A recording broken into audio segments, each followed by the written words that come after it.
But let's talk about the Nuggets and the Clippers then, because they kind of were outplaying the Clippers. Kawhi Leonard was struggling in their last game, lowest scoring playoff performance since 2016 when he was on the Spurs.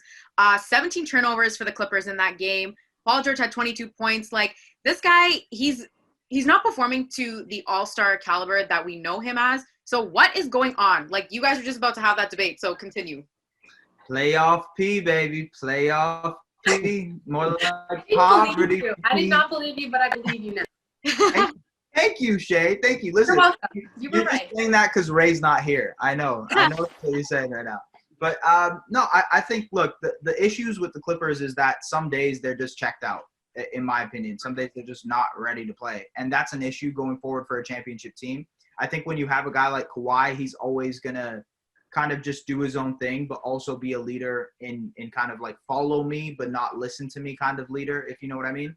I think that's an important part to have. That's what he did in Toronto. But it just means that the guys on the roster have to be susceptible to that type of stuff. Like, they have to be able to actually want to learn how to win an NBA championship. If you have a Lou Williams or a Montrezl Harrell or a Marcus Morris who are really, really individuals in a sense, that's the nicest way to put it.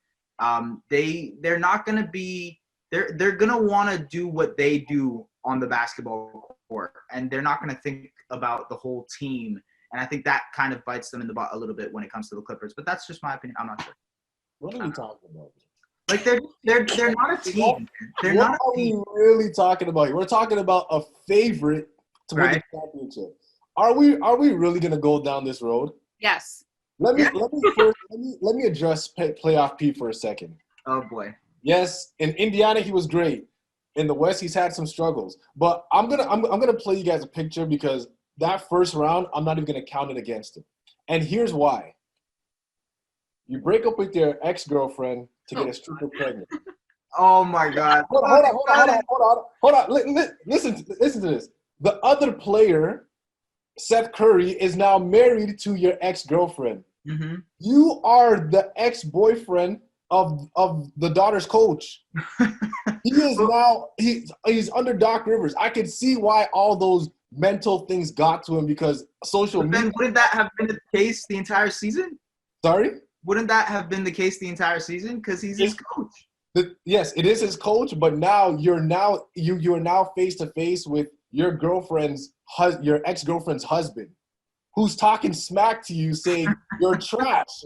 And well, there's some words we can't say on this Zoom call, but that's what he's calling him. And then you really think about it.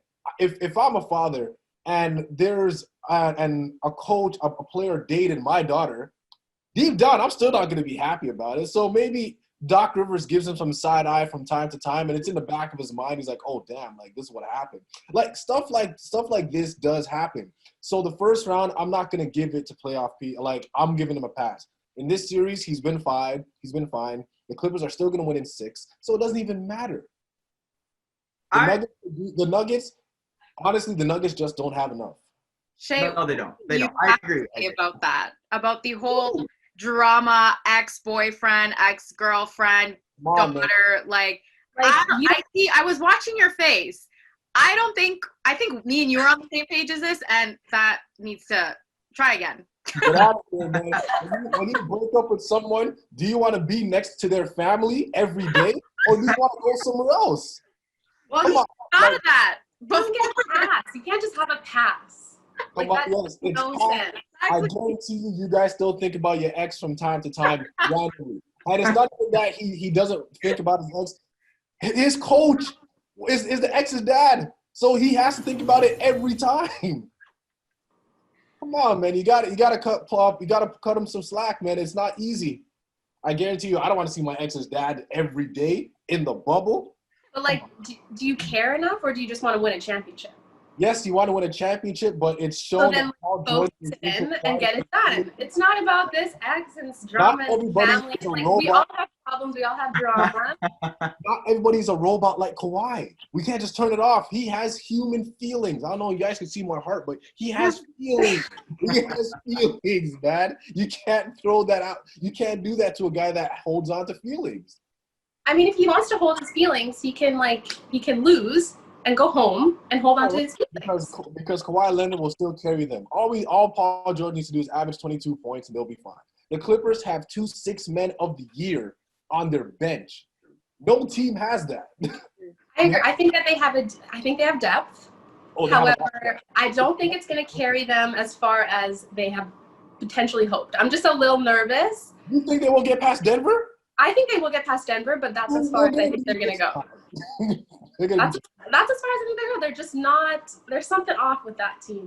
That's what I'm saying. There's something off with that team that makes so much sense. You know what the problem is? Paul George is up here with the motions, and Kawhi Leonard is down here with the motions. So they need to be a little more in the middle with each other, and that's what's off. Their balance is just all off. That's what the role players are there for. Filling the gaps, okay? They're filling the gaps. Everyone will be just fine. All right, moving on to one of these potential